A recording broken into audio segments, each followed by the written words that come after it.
두 번째 시간인데, 자, 지금 이제 나오신 분은 이 울트라세일스쿨 저한테 이제 들으시는 수강생입니다. 근데 이분의 이 얘기 듣다가 살면 저도 별의별 경험 다 해봤는데 이분의 이야기 들으니까 그러니까 말을 또 표현할 수 없는 어떤 그런 느낌이 왔어요. 그래서 이걸 당신만 갖고 있으면 안 된다. 이걸 강연을 만들고 또 앞으로 당신이 우리 FP님이 고객들한테 들을 내용으로 하자 해갖고 프로젝트가 해갖고 한 2주에 걸쳐서 한 겁니다. 그래서 아마 이제 이번에 실천하는 건데 한번 여러분들 한번 얘기를 다음을 내려놓고 들어보세요. 아마 여러분들 분명히 첫 시간이 뭐 얼마나 유익했는지 알 수 없겠지만 이 시간이야말로 여러분 마음에 큰 울림이 있는 시간일 거라고 생각합니다. 하나생명에 근무하시는 우리 최초로 FP를 소개하십니다.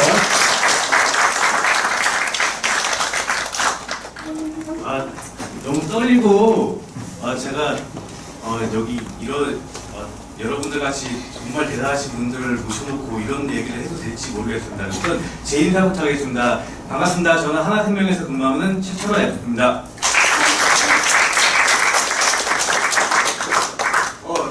선생님께서 너무 전 시간에 활활 불태워놓으셔가지고 제가 대전에서 대표 썰렁맨이에요. 다 꽁꽁 얼려버리는데 지금 막 여러분들 막 가슴에 나 저렇게 해야지 하고 막 활활 불타오르고 계신데 제가 그것까지 다 얼려버릴까봐 솔직히 걱정이 됩니다. 얼려버리지 않고 더 활활 불타올 수 있게 오를 수 있게 제가 한번 재밌게 한번 해보겠습니다. 최철호 FP가 꼭 들려드리고 싶은 인생 이야기. 하기 전에 여기 오니까 정말 좋네요. 여기 방송에 나오시는 분들 막 보고 연예인들 보는 그런 느낌인 것 같아요. 정말 좋은 것 같습니다. 최철호 FP가 꼭 들려드리고 싶은 인생 이야기. 네, 시작하겠습니다. 네, 저는 하나생명에 다니고 있습니다. 하나생명에 다니고 대부분 아시겠지만 하나생명은 저희 대한민국 최초의 생명보험사죠. 대한민국 최초의 생명보험사. 대한생명에서도 시작을 해서 2012년도에 하나생명으로 사명을 바꾸고 지금까지 사업을 영위하고 있습니다. 아시다시피 저희는 제가 설명할 게 많이 없을 것 같아요. 저희는 자산 105조를 가진 업계 2위 생명보험사고 또 해외로 가장 많이 지금 진출을 하고 있다. 이 정도만 설명해 드리면 전부 아실 것 같습니다. 그쵸? 네, 저는 누구인가? 네, 저는 누구인가? 저는 올해 82년생 38살이고요. 공주대학교 사립장학과를 졸업했습니다. 아까 강사님이 말하신 공부는 정말 열심히 했는데 똥통학교만 그런 대표적인 사례입니다. 네, 저는 역풍 석고재료소 시험 분석실에서 근무를 했어요. 여기가 요즘 관심 있으신 분은 좀 아실 수도 있어요. 환경오염에 되게 문제가 많은 경북 봉화에 있는 재료소인데요. 아연괴를 세계에서 두 번째로 많이 생산하는 그런 회사입니다. 그쪽 시험 분석실에서 근무를 했는데 정말 잘했어요. 잘했는데 그 회사에 입사를 할 당시에 당신한테 3개월 이내에 사택을 내어주겠다 이렇게 봤는데 안 줘요. 저는 좀 결혼을 빨리 해가지고 애가 그때 3살이었는데 경북 봉화에서 충남 공주에 있었는데 쉬는 날도 왔다 갔다 할 수가 없더라고요. 그래가지고 제가 너무 가족과 떨어져 사는 게 힘들어서 회사를 충남 예산에 있는 코리아 노블레살이라는 회사로 이직을 합니다. 이쪽 회사도 똑같이 기업 부설 연구소에 입사를 했고 이 회사는 삼성이나 하이닉스에서 반도체를 만들고 나오는 폐수에서 저희가 말하는 4대 금속, 금, 은, 백금, 팔라디움 아니면 인디움, 갈륨 이런 것을 다시 회수하는 리사이클 업체였어요. 저 이 회사에서 여기 화학 쪽에 많이 관심이 있으신 분들 있을 텐데 염산, 황산, 질산, 가성소다 정말 많이 사용했습니다. 남들은 거의 구경 못했을 거예요. 98%짜리 황산 저는 하루에 2톤까지 사용해 본 적도 있어요. 네. 정말 여기서도 전 회사처럼 정말 열심히 다녔습니다. 정말 열심히 했는데 저희 보통 중소기업이 조그만 회사가 보통 대표가 전부이지 않습니까? 대표님이 잘못되시면은 여기 법인 영업하시는 분들도 그렇게 접근할 텐데 사장님이 전부잖아요. 사장님이 부재 시에 어떻게 될 건지 준비를 해야 됩니다 하고 법인 CEO 플랜 하지 않습니까? 똑같아요. 사장님이 전부였는데 갑자기 심장마비로 돌아가셨어요. 그렇게 되니까 회사가 순식간에 박살이 나버렸죠. 그래서 저는 여기 느꼈어요. 아니 난 정말 열심히 했는데 이게 뭐야 결과가. 나가라네. 회사가 없어졌다네. 퇴직금을 받을 수 있을지 없을지 모른다네. 그래서 저는 이 회사를 그만두고 한 3개월, 6개월 정도 정말 고민을 했어요. 내가 뭘 해야 될지. 답은 다 정해져 있더라고요. 내 일을 했어야 됐어요. 근데 내 일을 하자니 뭐 하는 분도 없고 그럼 어떻게 하지? 내 사업에? 잠깐만 세일즈. 그래 세일즈? 이건 내 사업하고 똑같잖아. 이렇게 생각을 하고 정리를 한 다음에 이제 2017년에 현재 하나생명에 입사를 하게 됩니다. 잘 안 들려요. 안 들려요? 그렇게 마이크 이렇게. 아, 네.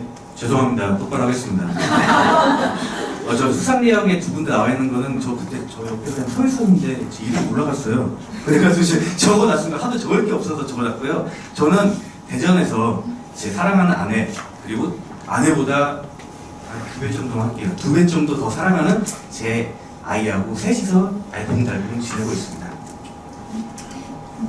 여러분, 휴가철인데 휴가를 갔다 오셨나요? 휴가 갔다 오셨어요? 그치, 안 가시죠. 너무 잘 나가시니까 안 가실 거예요. 보통 휴가를 갔다 오셨거나 아니면 가실 계획이 있으실 거예요. 근데 휴가철에는 평상시보다 더 교통사고가 더 많이 발생한다고 해요.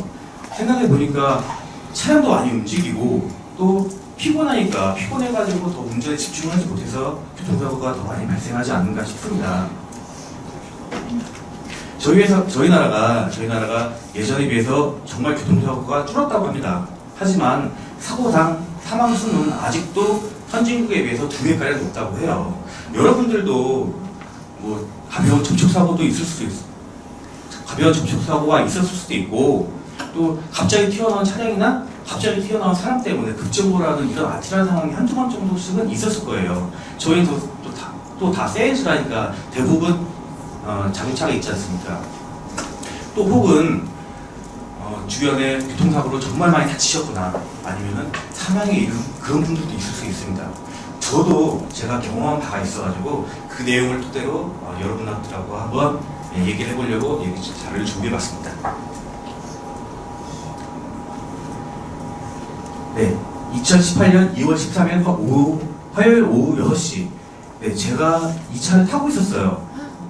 네, 오늘 오후 6시쯤 대전시 동구 구도동에서 운전자 38살 오모 씨는 숨지고 35살 최모 씨 등 2명이 크게 다쳐. 예, 저 최모 씨가 바로 저입니다.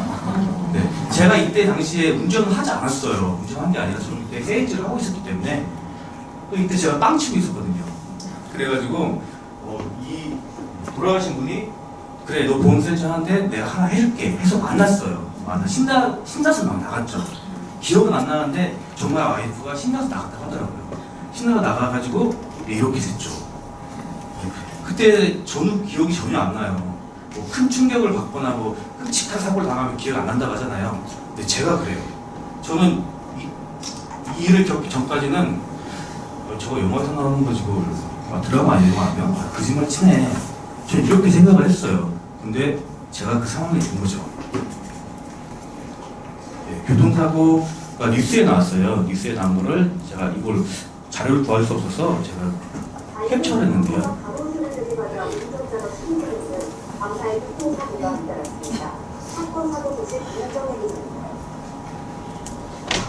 차량 운전석이 완전히 부서져 뼈대가 나갔습니다. 어제 오후 6시쯤 대전의 한 도로에서 40살 오모 씨가 몰린 승용차가 중앙선을 넘어 오른편 가로수와 부딪혔습니다. 이 사고로 운전자 오 씨가 숨졌고 차에 타고 있던 직장 동료 2명이 다쳐 병원으로 옮겨졌습니다. 경찰은 일단 음주사고는 아닌 것으로 보고 네, 제가 확실한 건 아닌데 경찰 추측에 이 자리에 앉아 있었을 거라고 하더라고요. 네, 그래가지고 저는 이거 볼 때마다 내가 앉아 있었지만 저기서 살아났어? 하고 정말 끔찍하죠. 생각만 해도 정말 끔찍하고 막 치가 떨리고 지금 생각하면 솔직히 좀 무섭습니다. 제가 이 사고가 난 후에 저는 대전 성모병원으로 이송이 돼요. 대전 성모병원으로 이송이 되는데 대전 성모병원에서 응급처치 곤란 그리고 수술 불가능으로 거기서 안 받아주죠. 근데 성모병원에서만 안 받아준 게 아니라 대전에서 가장 큰 충남대학교 병원 그리고 대전에서 권역 외상센터가 있는 을지대학교 병원 이 세 군데에서 전부 저를 받아주지 않습니다. 그래서 저는 충북 청주에 있는 충북대학교 곤욕외상센터로 이송이 돼요. 그리고 그곳에서 치료를 받고 수술을 받습니다. 네. 이제 4시간, 사고가 나고 4시간 있다가 와이프한테 연락이 가고 자정이 다 돼서야 이제 와이프가 병원에 와요. 병원에 왔는데 정말 처참했죠. 우선 저는 오른쪽 눈이 터졌어요. 네, 눈이 터져가지고 완전히 터져가지고 그 안에 있는 거 다 끄집어냈습니다. 지금 상태는. 게다가 두개골이 깨졌어요. 두개골이 깨지고 이마가 박살나가지고 그 뼈가 이제 뇌수막을 찍고 있었고요. 그리고 이쪽 팔은 지금 철심이 박혀 있는데 아직 세 동강이 났어요. 뼈가 세 동강이 나가지고 지금 아직 철심 풀 수가 없습니다. 그리고 왼쪽 손도 지금 장애가 있고, 네. 뭐 간도 깨지고 뭐 느낌을도 몇 개 나오고 했는데 이거는 병원에서 다친 것도 아니니까 신경 쓰지 말라고 하더라고요. 그 정도 많이 다쳤어요. 네, 그래서 너무 처참했죠. 네, 이게 이건 좀 나중에 나왔어요. 근데 저희 와이프하고 장모님하고 나눈 카톡 내용이에요. 이게 저 눈 수술하고 나온 후에 와이프하고 장모님하고 카톡 나눈 내용을 나왔다고 하더라고요. 엄마 방금 출발했어. 어제 바로 전화하지. 아까서 왜 전화하니? 밤새 혼자 있었지? 정신없었어. 오빠 눈수술 끝나고 나서 대기실에 있는데 뉴스에 나왔어. 진짜구나. 생각이 꿈이 아닌가 보다. 우선 가서 보자. 엄마가 언니들이랑 완이한테는 연락했어. 응, 조심히 오시고요. 나 전화 못 받으면 응급실 대기실에 계셔요. 그래, 도착하면 보자. 전화할게. 응, 알았어. 나 또 가봐야 해.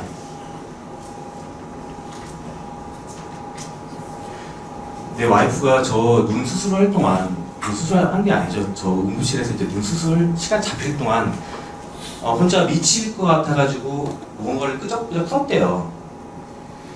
낯선 곳에서 수많은 기계를 달고 독방에 누워 있었다. 이미 내가 아는 신랑 얼굴이 아니었다. 그 와중에 나를 알아보며 집에 가자고 눈물조차 나지 않았다. 날 보며 아프다고, 너무 아프다고 의사 선생님한테 살려달라고 잘못했다며 찢어져 버린 이마 사이로 뼈가 보였다. 난생 처음 본 응급실 숙방에서 이마를 그냥 부합했다. 살려달라고. 내가 할 수 있는 게 아무것도 없다. 안과 호출이다. 응급수술 들어가야 한단다. 그래야 한쪽 눈이라도 살린다고. 이미 오른쪽 눈은 실명이란다. 갈비뼈도 몇 개 골절해 간도 많이 깨지고 이마뼈도 턱뼈도 아직 검사를 다 못했다고. 얼마나 더 다쳤는지도 모르겠다. 와이프가 정말 자기는 제 보호자여서 정말 싫은데 울음을 참으면서 썼다고 하더라고요. 네, 그리고 나서 저는 응급으로 안과 수술에 들어갑니다. 암화 뇌조직의 탈출 또는 손실을 동반한 눈의 열상 및 파열. 그냥 어렵게 돼 있는데요. 눈이 그냥 튀어나와가지고 그 안에 다 터진 거예요. 터져가지고 다 끄집어내야 되는 상황인 거죠. 약 4시간 정도에 걸쳐 수술을 했습니다. 눈 수술이 들어가고 나서 얼마나 시간이 더 지났는지 수술 대기실에서 멍하게 있었다. 중환자실로 이동했다고 오라고 해서 전화가 왔다. 머리부터 목, 팔 전체, 붕대를 칭칭 감고 그리고 얼마가 지났을까 응급실 대기실에서 신랑 사고가 뉴스에 나왔다. 이제서야 꿈이 아니란 걸 정신 차리자. 정말 와이프가 정말 울음을 진짜 악을 쓰면서 썼다고 해요. 지금 내용을 봐도 제가 그 상황이어도 그랬을 것 같습니다. 그리고 나서 저는 뇌수술에 바로 들어가요. 사실 눈보다는 뇌수술이 더 급했는데 왜 눈수술을 먼저 했냐면은 눈이 양쪽에 신경이 연결이 되어 있다고 합니다. 그래가지고 한쪽이 신경이 되거나 나빠지면은 연결된 신경을 따라 한쪽 눈도 같이 안 좋은 쪽으로 따라간다고 해요. 그래가지고 한쪽 눈은 꼭 살려야 되기 때문에 눈수술을 먼저 한 거예요. 하지만 사실 지금 생각해보고 선생님들도 말씀하시지만 뇌수술이 더 급했어요. 왜냐면 저는 뇌의 원인을 알 수 없는 출혈이 있었습니다. 뇌출혈이죠. 뇌출혈이 있었고 또 뼈가 두개골이 깨지면서 뇌수막을 찢었어요. 찢어가지고 뇌수가 줄줄 나오고 있는 상황이었고요. 그 찢어진 사이로 공기가 유입되고 있었습니다. 그러니까 좀 더 지나면은 바보가 될 수도 있는 그런 위험한 상황이었죠. 거기서 저는 이제 와이프가 수술 동의도 쓰고 뭐 해가지고 저는 수술에 들어가요. 이 수술이 좀 길었다고 해요. 원래 한 4시간 정도 잡았는데 한 7시간 정도 걸렸다고 하더라고요. 네, 불편 가수가 있으며 이를 조심스럽게 제거하였습니다. 그러니까 이렇게 머리를 찢어서요. 이렇게 머리를 이렇게 드러냈어요. 예, 드러내고 이마에 뼈 다 제거하고 네, 뇌수막 꿰매고 여기 제 앞에 보이는 부분에 인공뼈를 갖다 댔습니다. 그냥 간단한 수술이었어요. 예, 간단한 수술이었죠. 와이프가 정말 절규하면서 쓴 거예요. 왜 최악만 생각하는지 다 싫다. 무조건 해달라고 해주세요. 할게요. 했다. 보호자는 나라고 내가 보호자라고 그리고 또 하나의 사인 또 한 번의 사인의 의미가 무엇을 뜻하는지 나도 알고 있다. 내 남편, 내 아들, 우리의 가족. 이때 왜 이렇게 와이프가 절규를 했냐면은 제가 이 당시에 너무 상태가 안 좋아서 수술을 하면은 이 사람은 살 가능성이 훨씬 높아집니다. 하지만 수술을 한다고 해서 이 사람이 정상으로 돌아올 수 있을지 깨어날 수 있을지 이거는 장담을 하지 못합니다. 네, 이런 상황이었어요. 이런 상황에 가족들끼리 좀 문제가 있었던 것 같아요. 그래가지고 와이프가 저한테 자세한 얘기는 안 해주죠. 저한테 자세한 얘기 하면은 뭐 제가 쫓아가가지고 안 칠 것 같으니까 자세한 얘기는 안 해주고 이렇게 썼더라고요. 혹시 여러분 코드블루 들어보셨나봐요? 들어보셨죠? 아시죠? 예. 심정기가 와가지고 CPR을 해야 되는 긴급한 상황이잖아요. 저희 와이프는 코드블루 하면은 엄청 막 짜증내고 신경질 내고 거의 막 발작을 일으킬 정도예요. 제가 왔었어요. 예, 제가 왔어가지고 와이프는 코드블루 얘기가 나오면은 정말 신경이 쭈삐쭈삐 산다고 해요. 코드블루가 나오면은 저는 모르죠. 전 몰랐는데 중환자실이나 응급실에서 환자 외에 가족들까지 전부 다 내보낸다고 하더라고요. 그 코드블루 상황에 CPR은 정말 와일드하고 좀 거칠게 한다고 하더라고요. 어떻게든 살려야 되니까 갈비뼈가 다 부러지더라도 우선은 심장부터 뛰게 해야 되니까 정말 거칠게 한다고 하더라고요. 그래가지고 보통 응급실이나 중환자실 앞에 가면은 막 덩치 이렇게 좋으시고 몸 좋으신데 간호사복 입고 계신 분들 있어요. 저분 뭐야? 그분들이 저 CPR을 전문적으로 하시는 분들입니다. 코드블루 왔었고 와이프가 그때 당시 쓴 거예요. 코드블루 듣고 싶지 않은 말 오늘따라 왜 외상 중환자실 코드블루 방송이 많이 나온다. 아무렇지 않은 척하고 있지만 너무 무섭다. 혹시라도 나를 찾을까봐 제발 아무 일도 없기를. 묶여있는 남편 가슴에 관을 꽂아 주렁주렁 링겔주머니를 달고 있다. 혼자 화장실에서 얼마나 울었는지 모르겠다. 내가 씩씩해져야 하는데 정신 차리자. 오빠가 정신이 돌아오면 묻는단다. 얼마가 걸릴지 어디서부터 어떤 말을 해줘야 할까. 운전자는 죽었다. 오빠 뉴스도 나왔다. 오빠 실명은 됐지만 살아서 다행이라고? 아님 왜 그 차를 탔냐고 화를 내야 하나?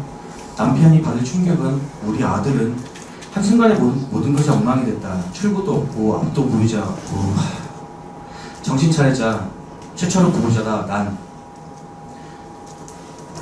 코드블루가 나왔을 때 제가 코드블루 상황이 지나가고 와이프하고 장모님하고 나도 카톡 내용입니다. 최서방이 주원이랑 너 생각해서 빨리 일어날 거야.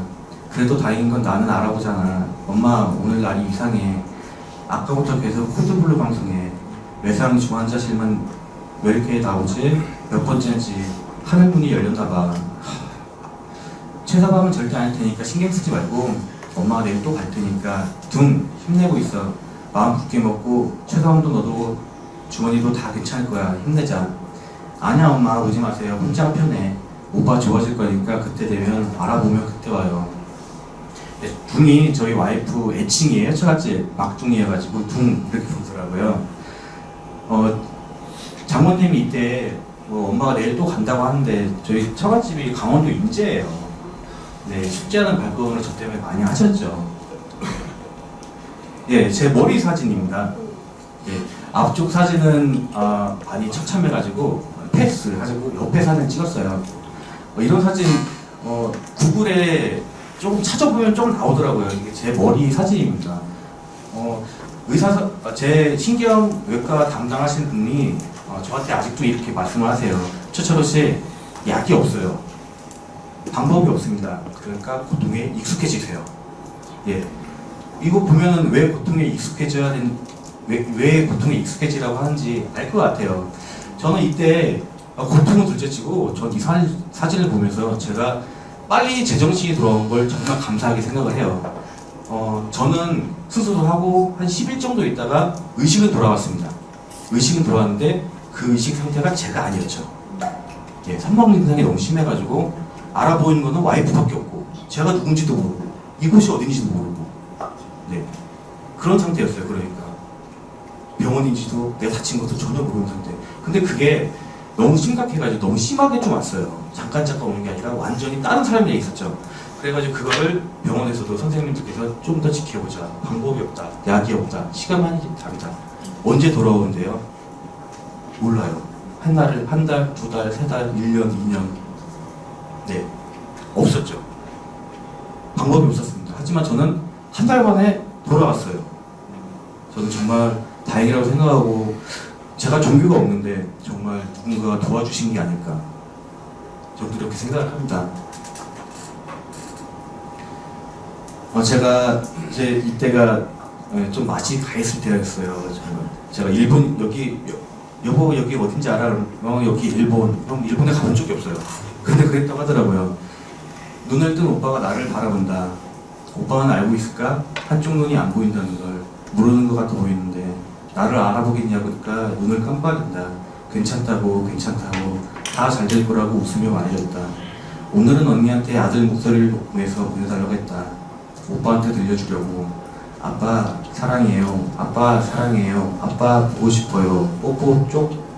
글썽거리는 목소리로 녹음을 해서 보내왔다. 뽀뽀 소리를 듣고 입술을 뽀뽀 흉내를 내며 움직인다. 다행인 건지 계속 주원이랑 나를 찾는다고 한다. 다른 건 아무것도 모르면서 오늘도 오빠한테 걱정하지 마. 나 대기실에 계속 있으니까 언제든지 올 수 있어. 이따 또 올게. 자고 있으면 와서 깨울게. 알았지? 우리 오빠는 고개를 살짝 끄덕였다. 네, 이랬다고 하더라고요. 제가 너무 와이프를 찾고 물론 기도 삽입돼 있던 제가 호흡이 없어가지고 기도 삽입을 하고 있었는데 기도 삽입을 해있던 산소호흡기 떼고 있었는데 이제 맛이 가가지고 계속 와이프를 찾고 나가려고 하니까 보호자가 상시 대기를 하고 있었습니다. 네, 저희 아들 목소리예요. 저 아들이 아빠 힘내라고 음성 편지를 보내준 건데.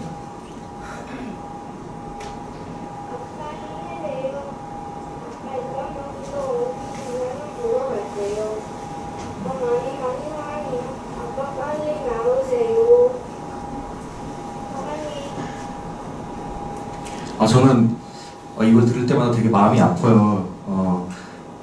저 때문에 아들이 이렇게 힘들었어야 되나 그런 것도 있고 또 아들이 이때 당시에 이런 거 한 번 해주고 한 시간 반 동안 방에 들어가서 처형이 보고 있었어요. 큰 처형이 보고 있었는데 방에 들어가서 안 나왔대요. 네. 그리고 나와가지고 이모 저 괜찮아요 했다는데 그 얘기를 듣는 게 더 마음이 아프죠. 네, 제 진단면역이에요. 다 나오진 않았는데요. 상악골, 몸통, 폐쇄성 골절, 강내로에 열린 상처가 없는 간의 손상, 안화, 바닥의 폐쇄성 골절, 전두골의 골절, 상세 불명의 눈의 안화의 손상. 제가 충북대학교 병원을 퇴원을 하고 대전의 다른 병원으로 옮겨졌을 때 의사 선생님이 저 살아난 거 보고 이걸 딱 부더니 그러더라고요. 어떻게 살아났어요? 혹시 그때 사고가 당신이에요? 이러더라고요. 뭐 자랑은 아니고 뭐 좀 많이 다치긴 다쳤던 것 같습니다. 제 팔 사진이에요. 제 팔이 저렇게 세도망이 나가지고 저렇게 팔이 부러지면은 잘 붙지가 않는다고 해요. 그래서 지금 철심을 받고 있고요. 네, 제 손가락 사진입니다. 네, 왼쪽 검지 손가락이 완전 박살이 나가지고 밀고 들어갔어요. 그래서 지금 장애도 남아있고 상당히 불편한 상황이죠. 지금 다음번에 나올 사진이 조금 충격적이에요. 잠깐만 보고 바로 넘기겠습니다. 아니네요. 죄송합니다. 네, 이거는 와이프가 저한테 제가 와이프하고 저는 와이프하고 연애 기간이 짧아요. 제 아들이 그냥 불쑥 생겨가지고 네, 연애 기간이 짧고 바로 이제 혼인 신고하고 결혼했는데 저는 연애 편지 같은 걸 한 번도 받아본 적이 없는데 와이프가 저한테 편지를 썼더라고요. 자기야 이제 일어나야지 돌아와요. 우리는 아직 못 해본 게 너무 많아. 우리가 어릴 때 만나서 힘든 게 너무 많았잖아. 하나뿐인 우리 아들 주은이한테도 못 해준 게 너무 많잖아. 신은 공평하다는 게 아닌가 봐. 오빠가 예전처럼 돌아올 수 있을지도 모른데 얼마가 걸릴지도 내 욕심일지 모르겠지만 여보야가 지금처럼만 나랑 아들만 알아봐줘도 괜찮아. 그러니까 조금만 더 힘내고 지금처럼이라도 내 옆에 우리 아들 옆에 있어줘. 다시 언젠가는 지금 이 순간을 웃으며 얘기할 날이 올 거야. 그치? 미안하고 사랑하고 고맙고 또 사랑해. 네, 지금은 제가 많이 좋아져서 정말 웃으면서 이때 사고에 대해서 얘기를 합니다. 정말 다행인 것 같아요. 물론 그 얘기할 때 저는 엄청 욕을 먹지만요. 이게 진짜 좀 충격적인 사진이 나올 거예요. 네, 삶과 죽음의 경계에서. 네, 저게 저 당시에 제가 제 사진이에요. 저는 저때 당시에 분명히 삶과 죽음의 경계 사이에 있었던 것 같습니다. 제 동생이 16년 전에 먼저 교통사고로 세상을 떠났어요. 네, 그런데 저때 와이프가 또 되게 걱정했던 게 너무 가슴이 아팠던 게 제가 헛소리를 했대요. 저기 내 동생 와 있어. 나 동생한테 가야 돼. 동생한테 가야 돼. 이렇게 헛소리를 했대요. 제가 만약에 그때 동생 손을 잡고 갔으면 저는 지금 이 자리에 없겠죠. 네, 그러니까 저는 저때 당시에 분명한 삶과 죽음의 경계에 있었던 것 같습니다. 저는 사고 이전에 해병대에서 전투수영 조교로 활동을 할 정도로 정말 튼튼하고 체력도 좋았습니다. 대부분 분 아시겠지만 해병대는 대한민국에서 평균 이상의 체력을 가지고 튼튼하신 분들이 가시는 곳이잖아요. 전 그곳에서도 전투수영 조교로 활동을 했어요. 그만큼 체력도 좋고 건강했습니다. 하지만 지금은 한쪽 시력을 상실해서 장애 6급 판정을 받은 장애인이 됐습니다. 장애인이 됐고 한쪽 눈의 시력을 상실한 장애인이고 한쪽 팔도 아직도 불편해요. 또한 사고 후유증으로 머리가 아파가지고 하루라도 처방받은 두통약을 먹지 않으면 생활하기가 힘들어요. 이렇게 일상생활조차 힘든 그런 장애인이 된 거죠. 제가 처음에 사회에 다시 돌아왔을 때 사람들의 시선은 이랬습니다. 저 사람 일은 할 수 있겠어? 저 사람 표정 왜 저래? 어디 아픈 거 아니야? 무슨 생각을 할까? 근데 저는 아니라고 생각했어요. 저는 내가 멀쩡하고 나도 일반인들하고 똑같다고 생각을 했어요. 제가 조금만 표정이 안 좋아도 사람들이 저한테 철우씨 어디 아픈 거 아니에요? 철우씨 오늘 지금 집에 일찍 들어가면 쉬어요. 철우씨 무슨 기분 안 좋은 일 있어? 철우씨 운전을 할 수 있겠어? 근데 저는 이해가 안 갔어요. 왜 나한테 저럴까? 근데 생각을 해보니까 저는 그런 사람들한테 일반인들한테 그런 도움을 받고 그런 걱정을 받는 장애인이 된 거죠. 근데 처음에는 정말 받아들이기 힘들었어요. 나는 괜찮은데. 네. 하지만 받아들였습니다. 제가 받아들일 수밖에 없죠. 그러니까 마음이 좀 편안해지더라고요. 그리고 저는 생각을 했습니다. 정말 열심히 살아야 되겠다. 남들보다 더 열심히 살아야 되겠다. 그래서 저는 영업이 되든 안 되든 정말 열심히 회사에 누구보다 빨리 나가고 누구보다 더 늦은 시간까지 회사에서 공부를 하고 준비를 했습니다. 또 제가 장애인이 됐지만 저는 당당하고 싶었어요. 그래서 어깨도 항상 펴고 다니고 걸음도 똑바로 걷고 다니고 목소리도 항상 크고 밝고 명랑하게 하고 다녔습니다. 또한 어떻게든 긍정적으로 된다는 긍정적인 사고를 가지고 있고 누군가가 힘들다고 하면은 그 사람을 도와드리려고 한 발 더 다가갈 수 있도록 노력을 했습니다. 그랬더니 사람들이 저를 보는 시선이 바뀌었어요. 저 사람 일도 열심히 하네. 언제나 웃어. 그러니까 얼마나 보기 좋아. 너무 긍정적이야. 네. 저는 할 수 있다는 믿음, 긍정적인 사고, 당당함, 제 가족, 저 때문에 제 사고로 인해서 저를 마음에 상처를 받은 제 가족들을 사랑하는 마음. 네, 이것들이 저를 완전히 바꿔놨습니다. 최철호라는 인간을 사고 이전과 이후의 모습을 완전히 바꿔놨죠. 또 그런 바꿔놓은 저의 마음이 사고로 인해서 무너진 제 몸을 이렇게 서할 수 있는 그런 힘이 됐습니다. 제가 만약에 일어나지 못하고 주저앉았다면 지금 여러분들 앞에서 이렇게 영광스러운 자리에서 이런 강의를 할 수도 없었겠죠. 또한 저는 세상을 바라보는 관점조차 바뀌었습니다. 예전에 저는 제 시야는 이렇게 좁았어요. 보험 세일즈 예를 들어 얘기하면 저는 무조건 알동심만 팔려고 했습니다. 그 팔기도 쉬운 건 아니었죠. 팔고 나서 문제가 별로 없죠. 신경 쓸 일이 별로 없죠. 그리고 환상이 높은 특정 상품만 팔려고 했어요. 고객들 생각은 다 일도 안 했습니다. 다른 사람들 얘기는 듣지도 않았어요. 하지만 사고 이후에 저는 세상을 넓고 밝게 바라보게 됐습니다. 보험세일즈를 생각하는 제 보험세일즈 생각은 제 마음이 가장 크게 바뀐 것 같아요. 저는 일전에 건강했을 때는 보험세일즈 저거 돈을 많이 벌기 위한 한 가지 수단, 저는 이렇게밖에 생각을 안 했어요. 하지만 사고 이후에 저는 제 생각을 보면 제가 과연 제가 이 몸으로 일반적인 회사에 취직을 할 수 있을까요? 장애인의 팔도 불편해, 뭐 툭하면 머리 아프다 안 나올 것 같아, 불가능하다고 생각을 합니다. 네. 또 그런 걸 생각하지 않더라도 몸으로 할 수 있는 뭐 택배 서비스나 건설 현장에서 제가 그 일을 과연 감당할 수 있을까요? 저한테 사고 이전의 보험세일즈는 하나의 수단이었습니다. 먹고 살기 위한 하나의 수단. 하지만 사고 이후에 저한테 보험세일즈는 제 전부가 됐습니다. 그렇게 되니까 저는 이 보험세일즈가 너무 좋고 또 이 제 직업에 대해서 제 직업을 너무 사랑하게 됐어요. 제가 직업을 사랑하게 되니까 제가 고객들을 대하는 마음도 틀려졌습니다. 예전에 알용신 이거 무조건 하세요, 안 좋아, 그 사람들 생각 전혀 안 했습니다. 하지만 이제는 그분들 얘기를 충분히 듣고, 그리고 제가 이분들한테 어떻게 도움을 줄 수 있을까, 과연 내가 어떻게 하면 이분들을 좋게 해줄 수 있을까, 그렇게 생각하게 마음이 바뀌었어요. 저는 이렇게 생각합니다. 여러분은 죽음이 무엇이라고 생각합니까? 저는 한번 갔다 온 사람으로서 죽음은 피할 수가 없어요. 누구도 피할 수가 없고 또한 예외도 없습니다. 그렇다면 저는 이렇게 생각을 했어요. 피할 수 없다면 전력을 다해 살아주겠다. 활활 불타오르는 불꽃처럼 빛나는 성광처럼. 네, 저는 이렇게 생각을 했습니다. 또 고객들한테 자신 있게 얘기를 할 수가 있어요. 여러분, 고객분들한테 종신보험 준비하십시오. 어차피 죽어요. 여러분 더 오래 살 수 있을까요? 안 죽을 수 있을까요? 안 죽을 수 있는 방법이 없습니다.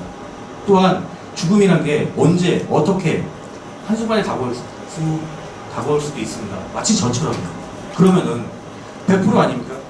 죽는다는 거 100%고 언제 올 수도 없는 거. 그러면 저희는 준비를 해야 된다고 말씀드립니다. 그리고 이렇게 제 얘기를 또 말씀드립니다. 저는 하루하루를 정말 열심히 삽니다. 저는 제가 내일이 없을 수도 있었기 때문에 오늘이 내 인생의 전부, 내 인생의 마지막이라고 생각을 하고 정말 열심히 삽니다. 그렇기 때문에 저는 내일을 생각하지 않습니다. 그리고 당신도 마찬가지일 거라 생각을 합니다. 제가 일전에 다치기 전에는 하루를 살기 위해 100이라는 에너지를 썼다면 지금은 그 100의 3배, 4배 이상의 에너지를 써야 됩니다. 왜냐하면 저는 장애인이기 때문이죠. 여러분, 지금 끝나고 나서 차를 가지고 오신 분이 계신다면 한쪽 눈을 감고 한 10분만 운전을 해보세요. 한쪽 눈을 감고 주차를 한 5분만 시도를 해보세요. 분명히 3배, 4배, 5배 이상의 힘이 들 겁니다. 하루만 한쪽 팔로 생활해보세요. 네, 저는 남들보다 제가 일전에 다치기 이전보다 4배, 5배 하루를 보내기 위해서 4배, 5배의 노력을 드립니다. 또 체력을 씁니다. 제가 하루를 살기 위해 투자하는 게 많고 노력을 많이 들이다 보니까 저는 하루를 헛되이 보내고 싶지가 않은 거죠. 그래서 저는 아까 말씀드린 불꽃처럼 성광처럼 하루를 정말 열심히 삽니다. 그리고 또 저는 죽음을 한번 인지를 했기 때문에 내일이 없을 수도 없다는 것을 알기 때문에 하루에 또 정말 그렇게 열심히 삽니다. 그리고 고객분들한테도 똑같이 얘기를 말씀드립니다. 제 가족 사진인데요. 제가 사라졌죠. 네, 정말 사라질 뻔했습니다. 근데 제가 정말 사라졌다면은 지금 지금 와이프나 아이가 정말 해맑게 웃고 있는데 지금 제가 정말 없다면 저 사진에서 해맑게 웃고 있을까요? 또 지금 제가 없다면 와이프나 제 아이가 어떻게 살고 있을까요? 앞으로 또 어떨까요? 네, 저는 한번 다시 살아나고 나서 저는 느꼈습니다. 제 오늘이 바로 가족이 내일이에요. 그리고 제가 오늘 어떻게 사냐에 따라 우리 가족들의 내일이 바뀌어지는 거죠. 네, 저는 그거를 고객분들한테 강력하게 얘기를 합니다. 또한 여러분들도 다 똑같겠지만 정말 저와 같은 마음으로 여러분들을 키우신 부모님들이 계실 거예요. 그렇기 때문에 또 저희가 더 존재를 하는 것이죠. 부모님이 그런 것 같습니다. 내 사랑하는 가족 그리고 내 아이를 위해서라면 어떠한 희생도 어떠한 고통도 감내할 수 있는 그런 게 바로 가족 아닐까요? 또한 저는 사랑하는 아들의 내일을 위해서 제가 아들의 미래를 위해서 제가 밀어주고 끌어주고 해야 되는 게 제 마지막 임무고 제 마지막 일이라고 생각을 합니다.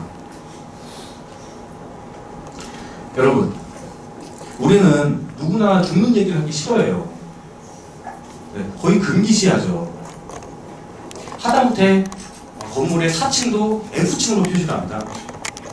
그만큼 죽음에 대해서 얘기를 하기 싫어하는데요. 또 아이러니하게도 죽는다는 소리를 제일 많이 하는 것도 저희 나라 사람들이에요. 좋아 죽겠어, 맛있어 죽겠어, 힘들어 죽겠어, 재밌어 죽겠어.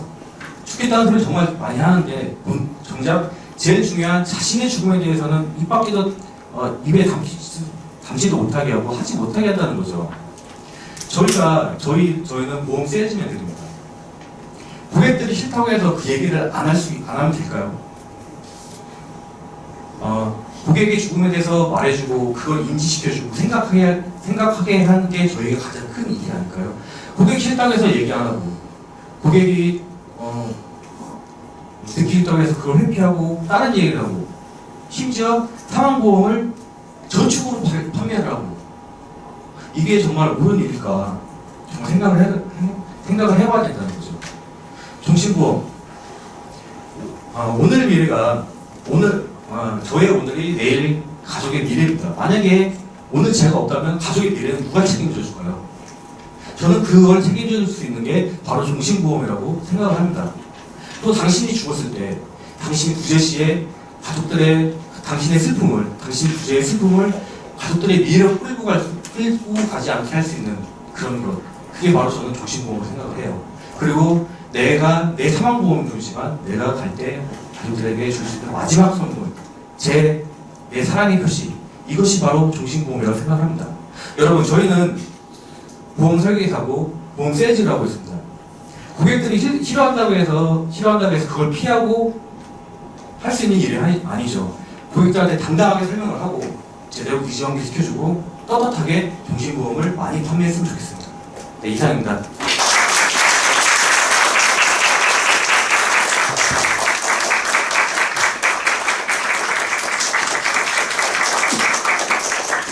이번 난생 처음 만나는데 굉장히 연습 많이 하셨네. 되게 잘했죠? 다시 한번 박수. 와, 굉장히 잘했어요. 진짜 잘하셨네. 연습하셨는데, 히스토리 말씀드리면은, 이분이 저희 특강 대담만 왔어. 두 번을 찾아줬어요. 카톡으로. 근데 내가 루터 세일즈를 지원 안 된다고. 첫 이미지가, 나는 정은이 이걸 모르니까 일단 시선 처리가 안 되고, 이미지가 너무 안 좋은 거야. 진짜 죽음의 기운이 느껴지는 거야. 정말이었어요. 그래서 왜냐면 성공시킬 자신이 없으니까 쓸데없는 돈 쓰지 말고 오지 마십시오. 두 번을 거절했어요. 정말이었어요. 그런데 이제 어느 날 카톡이 너무 절절한 게 왔어. 그래서 이제 우리 사무실 왔는데 왜 당신 왜 시선이 그거니까 482 오니까 이제 읽구나. 그래서 왜또 보호망을 안 들어줄게. 이러면서 이제 근데 이제 이런 스토리가 나오는데 나중에 이제 제가 이제 경청이라는 걸 막 하면서 끄집어냈더니 그냥 땡 맞았지. 왜? 여러분들 그러니까 사망보험이 왜 판매하기 쉬우냐면요. 자, 보세요. 나는 안 죽는다고 생각. 나는 안 죽어. 너는 죽을 거야. 고객이 말을 안 들어요. 나도 안 걸릴 것 같아. 너도 걸려. 그럼 통해 이게. 응? 나도 보물 줄 것 같아. 너도 죽게 될 거야. 그래야지 이게 되세이지. 왜냐면 이거는 무형의 상품이기 때문에 그래요. 이 특징이 현실 충족이 아니라 미래 충족이라서 그래요. 사망보험 세일즈를 왜 못하냐면요. 여러분 종신보험 아니죠? 종신 사망보장이지. 그죠? 종신보험이 아니라 사망보험인데 사망을 판매하는 걸 고객으로 할 거면 너 내일 죽을 수 있어. 나도 그렇게 생각해야 돼요. 내가 그렇게 생각해야 돼. 내가. 본인은 그 생각 안 하니까 고객들한테 얘기 못 하는 거지. 여러분 제가 예전에 2005년 그 MDR 전자총회 때 무슨 얘기했냐면 그 흑인 그 아저씨가 유명한 사람이 있었어요. 소비자들한테 고객들한테 죽음을 얘기할 수 있는 사람이 딱 두 명인데 목사하고 너라고 딱 그러더라고요. 그래서 팍 맞았거든요. 여러분 내 친구가 되니 안 너네 죽을 것 같아. 그러면 미쳐서 죽기 싫네 되겠지. 아니에요? 친구가 되니 너네 고음을 주실 것 같아. 그럼 가만둬요? 우리는 그 얘기를 할 수가 있거든. 해야 되거든. 아닌가요? 이게 정답이 이게. 누구의 예외가 없어. 예외가 없어요. 여러분들 한번 오늘 마음이 올린 일이었으면 생각을 해보세요. 감정이 뒷받치는데 제가 저 처자식 있지 않습니까? 나는 혹시 이게 남의 이름은 모르겠는데 저분도 제 속서 이렇게 된 거야. 남의 차 봤다고 보고 그죠? 정신이라고 하늘나라가 있어. 근데 애 새끼들은 어떻게 되겠어? 나 없으면 무슨 일 벌어지겠어요? 천국인들은 그게 천국이겠어 마음이? 네? 그게 천국입니까? 지옥이지? 그냥 저분한테 이 이야기를 모든 사람한테 알려주라. 당신이 할 일은 그거야. 앞으로 남은 인생을 당신이 업이 될 것이고 그렇게 해서 많은 사람들한테 사망복을 같이 알려주고 당신 자식한테 물려주라. 그리고 언젠가 연차총원에서 부자가 나와서 그 얘기를 하라고. 이걸 하고 계십니다. 잘하실 것 같죠? 네. 박수를 부탁드립니다.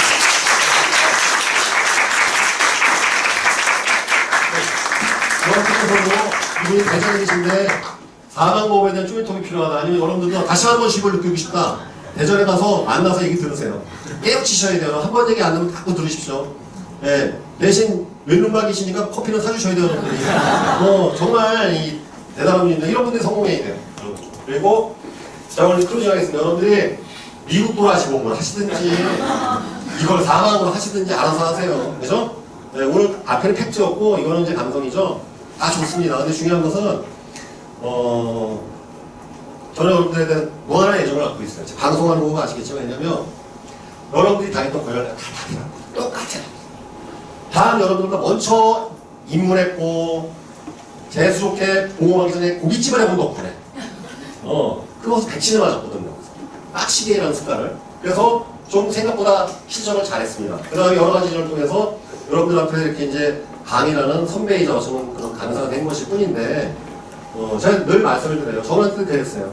20년 뒤, 10년 뒤, 짧게 3년 뒤에 당신은 누군가한테 그 얘기를 할 거라고. 우린 똑같습니다. 다만 나는 여러분들에게 항상 애정을 느끼는 게 뭐냐면은 저 이제 나이가 49이잖아요. 내 인생을 되돌아보면은 내 인생 아주 황금기를 여기서 보냈어. 아니면 33살 입문해갖고 32살이구나. 얼마나 재밌었습니까? 힘들었죠. 그죠? 여러분들 부탁드립니다. 제발 개고생하고 똥통학교 가지 마세요. 첫 얘기 그거였죠? 여러분 보험 세이지가 재미있습니까? 힘들지. 얼마나 우리 학초가이 갔습니까? 아니에요?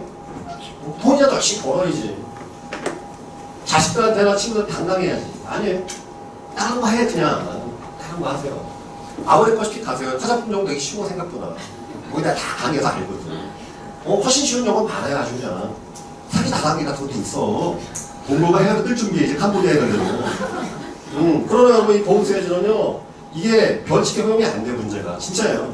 모든 세일즈 중에서 가장 많이 높은 게 뭐냐면 보험 세일즈 별칙에 허용이 안 돼요 이게.